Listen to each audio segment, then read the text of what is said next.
Hello, this is Cal Knight again, and tonight I'd like to talk about Far Cry 5. I've just finished it tonight, and there's going to be some spoilers ahead, so if you want to play the game without spoilers, without having the story spoiled, then you probably want to at least put off listening to this video until after you're finished completing it. Um, with that warning aside, if you continue to listen, then you've been warned. So, Far Cry 5 has, in my opinion, issues that are.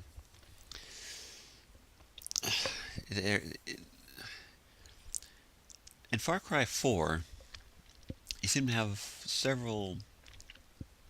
a couple options at the end as to what you can do. Um, you could, well, first and foremost, at the very beginning of the game, you could just kind of wait and have a talk with the bad guy and, go out in the back and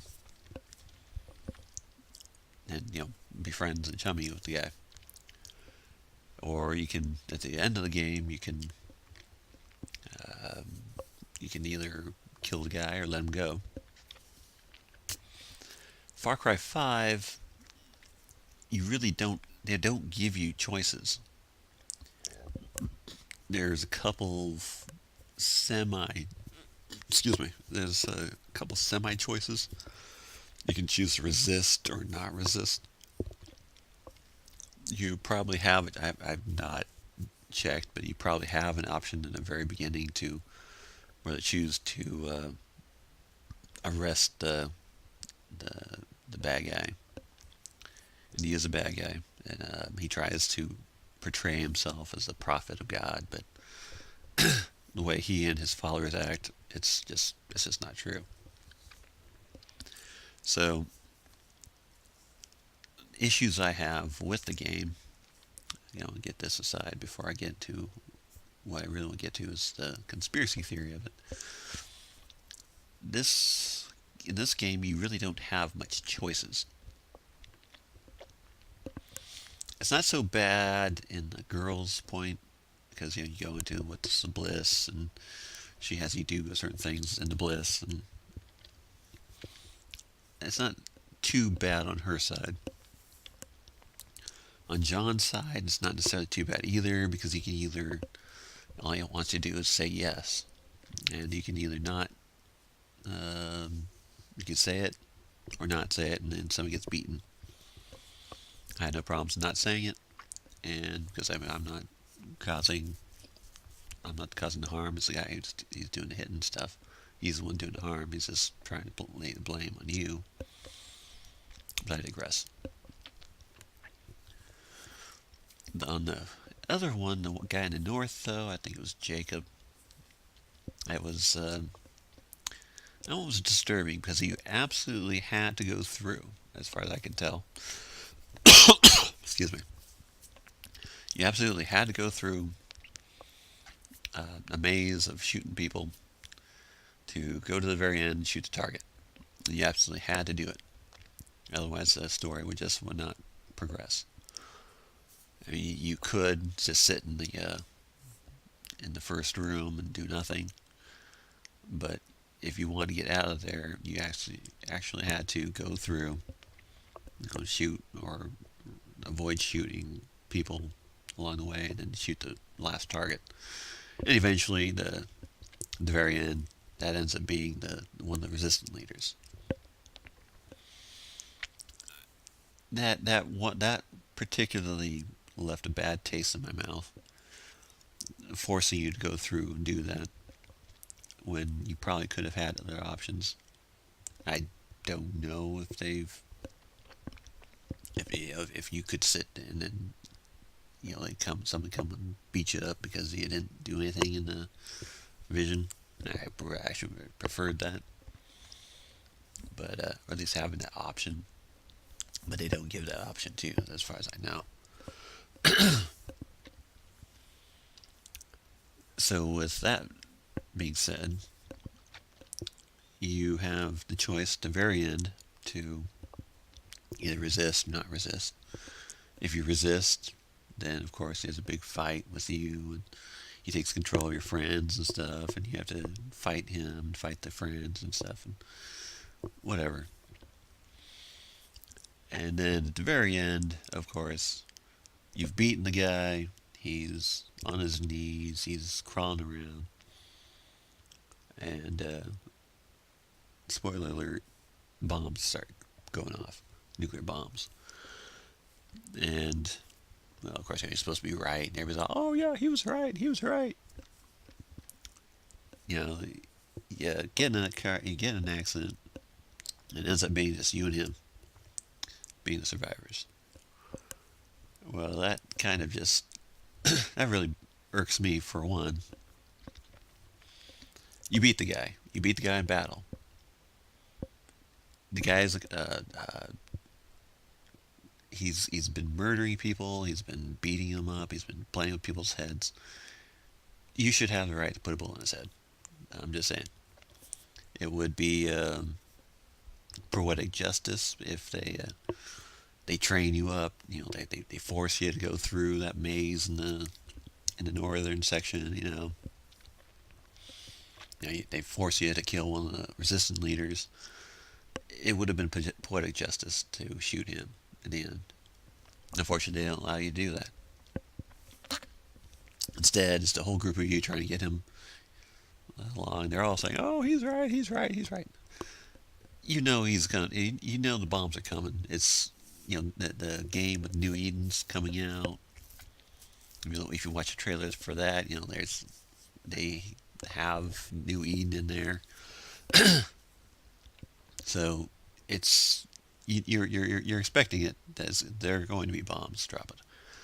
Personally, I wouldn't care. I don't care if he's right or wrong. He's been doing things, horrendous things, throughout the entire game. He and his followers. He deserved to have a bullet in his head. Right or wrong, he may have been seeing visions. I don't care. He deserved to die. That's my opinion. Now, the conspiracy theory is a little more in depth. I've been toying with this idea, and it's here's what I think. Personally, I think the guy is demonically possessed. There are several things that happen in the course of the game that seems to suggest it. One, the bliss. The bliss is kind of this ultimate dimensional rift or something that's caused by this drug.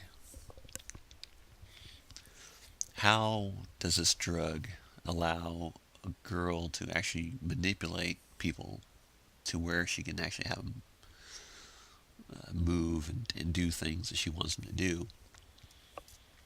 How is it that a person in this bliss has to require somebody to go into the bliss to get them and bring them out? And when you do so, you physically bring them back into this world. That seems to be point one, that this is one reason that this is actually dealing with spiritual transdimensional things, and being that one real God does not need to manipulate people to believe him or to follow in him. He just doesn't. There's reasons to believe in God without manipulating people.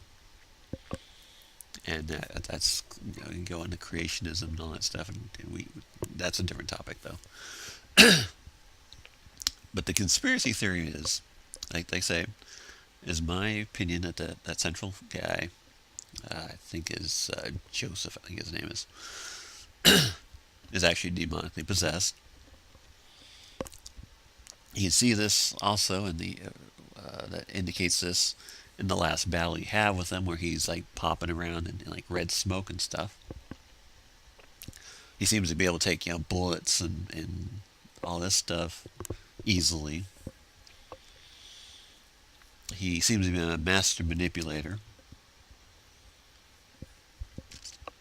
He seems to me, in my opinion, seems to be possessed, demonically possessed.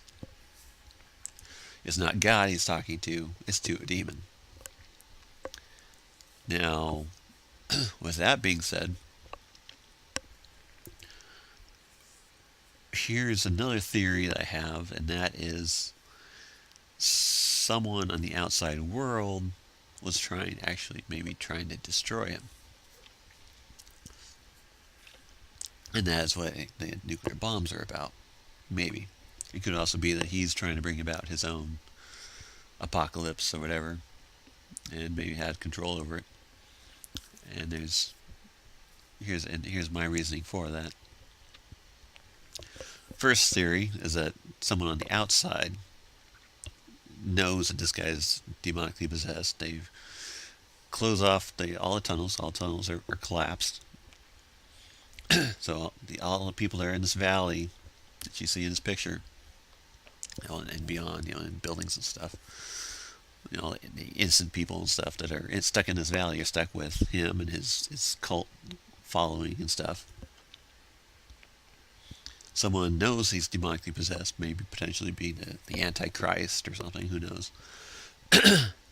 And therefore, they try to destroy him, or at least are monitoring him, or whatever. And a part of this theory one is that there's this one guy you run across who's a bit of a eccentric person. He thinks that there are aliens watching them. Well, the medium that he says they're watching him, watching the the valley, the occupants of the valley, whatever, is through this tower with these satellite dishes on them.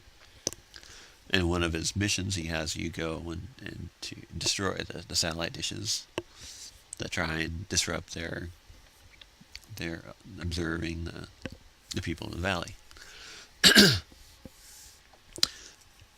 Well, that actually seems to fit the idea, potentially, that maybe perhaps there is an entity on the outside, a government or something on the outside that's actually watching what's going on in the valley, and are therefore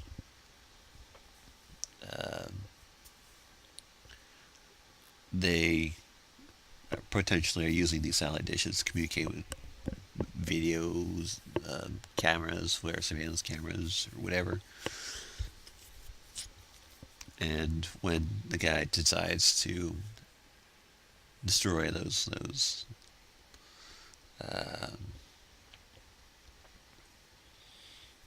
surveillance mechanisms, they decide they're going to drop the nukes. That's a little extreme, but there is also another theory that I have. This would be theory number 2, and that is that he himself actually has control over the nukes. You can see this potentially in one. They seem to go off right on cue.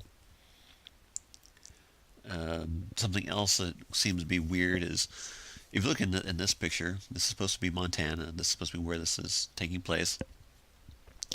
There are no big cities in this video, in this picture. And then if you play the game and stuff, there's really no. They don't give you any indication that there's any big cities around. So why in the world would 4 or 5 big nukes go off in this part of Montana? It just doesn't seem to make any sense. Also, if you really want to be picky, mountains tend to break up nuclear blasts. If you suspect that there's a nuclear blast going to happen or whatever, you're supposed to get behind a hill or a berm a mountain of some sort, because now I'll take a blunt of the blunt of the blast. It'll deflect it and stuff, and the pressure wave and stuff.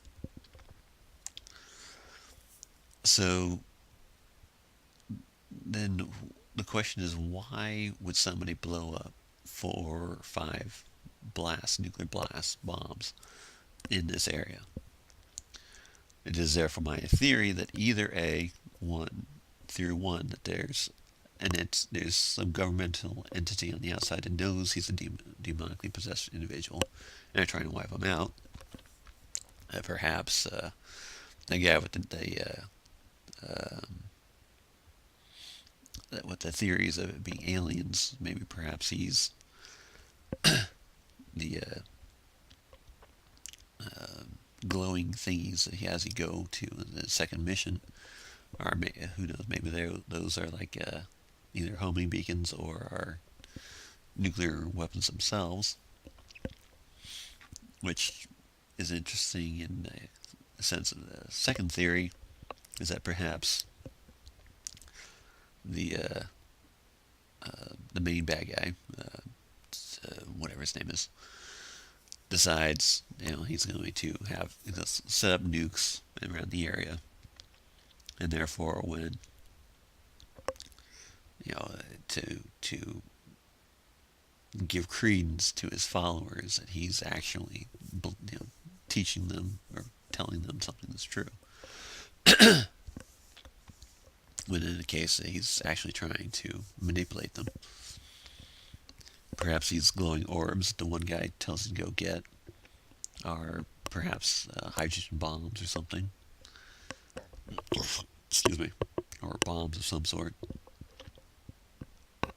And either he disposes of them or he places them around the outside the perimeter, which would seem to, if theory 2 is correct, then that would mean that the guy who believes in aliens is actually in cahoots with the Joseph, or whatever the main bad guy's name is. Anyway, maybe potentially he's working with him, or at least working with him unbeknownst to himself, and therefore he's helping to either bring down communications, or he's anyways it's something food for thought. It's why is it that this guy or why are the nukes going off in this area of the country, or what are these blue orb things that this guy claims are alien artifacts of some sort.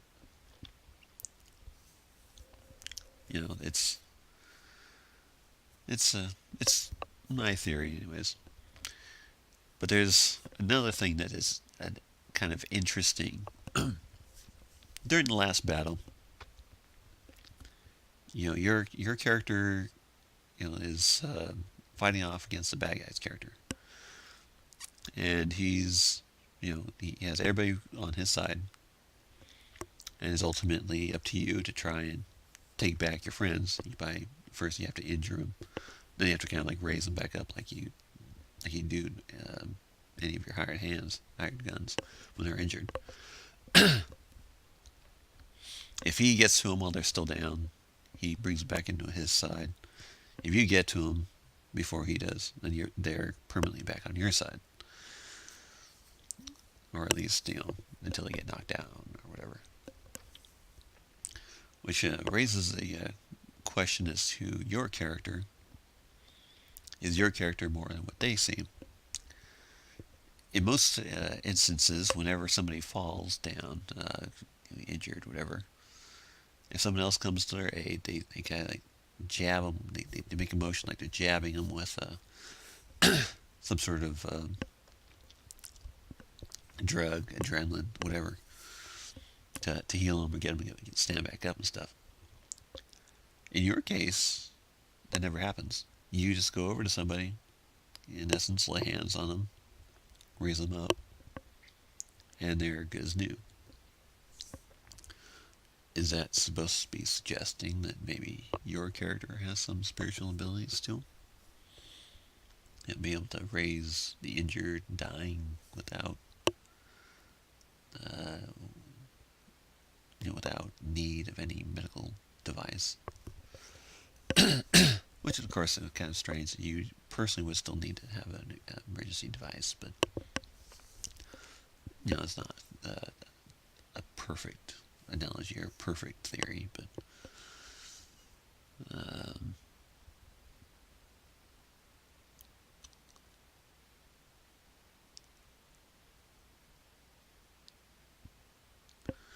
um, yeah. So that's my theory. There seems to be more to this than meets the eye. The bad guy seems to have these demonic powers. His followers have demonic powers of persuasion, some seemingly magical ways, and your character seems to have potentially supernatural powers as well. Now, of course, it's a imperfect analogy or metaphor or theory or conspiracy theory, but it's my thoughts on the issue, or issues. Obviously, he and his followers are not, are not Christian. They're not following the God of Christianity or the Bible. They're just killing indiscriminately. They're beating people up. They're scarring them up. That's not how atonement works in the Bible. The Bible, you're atoned with by blood, of innocent blood, which is usually an animal, or through the shed blood of Jesus Christ. It's not by people, because all people are fallen creatures, and therefore their blood is tainted and cannot be used to pay for the sins of anybody else, which is what atonement is truly for and about. But that's my theory. If you like the theory, leave your comments down below. If you